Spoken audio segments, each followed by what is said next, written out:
Hey, how you going? So I've been down and I've harvested a heap of corn today because I am going to dig over my corn patch because the ground is so wet and moist at the moment that corn can be quite difficult to pull up. So now it's a great time because it's going to come out easily. In fact, if you want to do any weeding right now in South Australia after all that rain, now's a great time to do it. I've just gone around and pulled off all the corn, the ripe corn, off of those stalks that I'm about to pull up. Just in case you're wondering about how I work out whether or not corn is ready, I don't know the secret formula. What I do is I just feel it. I'll just go through and give it a feel and I'll be like, yeah, I reckon, yep, that feels pretty good. That's how I do it.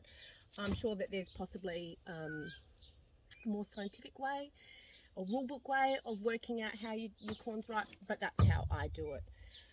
So now I'm about to dig up all my corn and then I'm going to talk about what I'm going to plant in that spot.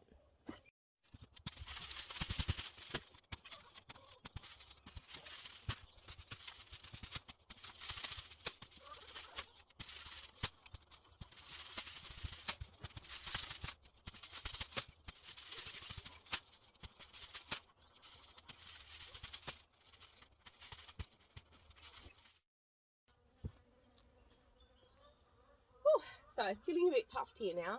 It's 8 o'clock in the morning and it is sweaty and it is humid and it is hot down here. I thought I might get down early and miss all that, but yeah, sweaty. Anyway, so I've pulled up all my old corn. I've harvested what was already left on the stalks. I've got a fair bit of corn over there at the moment. And I'm going to show you in another video what I do with my excess corn. And I've got a really great recipe that I'm going to share in that video about what you can do when you do have too much corn to eat. I've got still some corn growing, which as I said, I like to grow in increments so I get a steady supply of corn. But now I have all of this space and I want to start thinking about my autumn winter garden.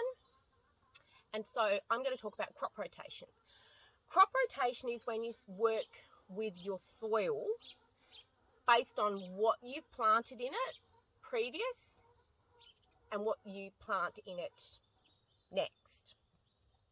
So corn is a really heavy feeder, like I've said. So this soil here is not going to have a great deal of nutrients. It's going to have some in it, but it's not going to be, if you wanted to plant another heavy feeding crop in here, you would need to add in some manure or some compost.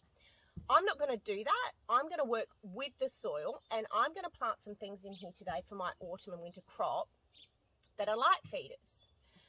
And some typical light feeding crops are peas and beans. Beans are a summer crop, but we've still got 1 month left of summer. I don't know what autumn's like. We might have an extended summer. I don't know, but I'm going to try planting some more beans so that I can get an extended crop of those. And they are a light feeding plant. And I'm also going to plant some snow peas. Snow peas are, again, a light feeder. They're really, really easy to grow from seed. And it says on the packet here that you should grow them in autumn and winter. I'm getting in a month early and I'm just going to plant some anyway because I do that most years and I have success.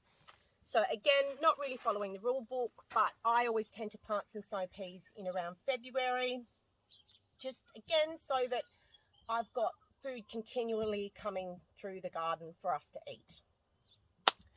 So I'm about to get started on my planting. I hope you found that information useful. Have an awesome day. See ya.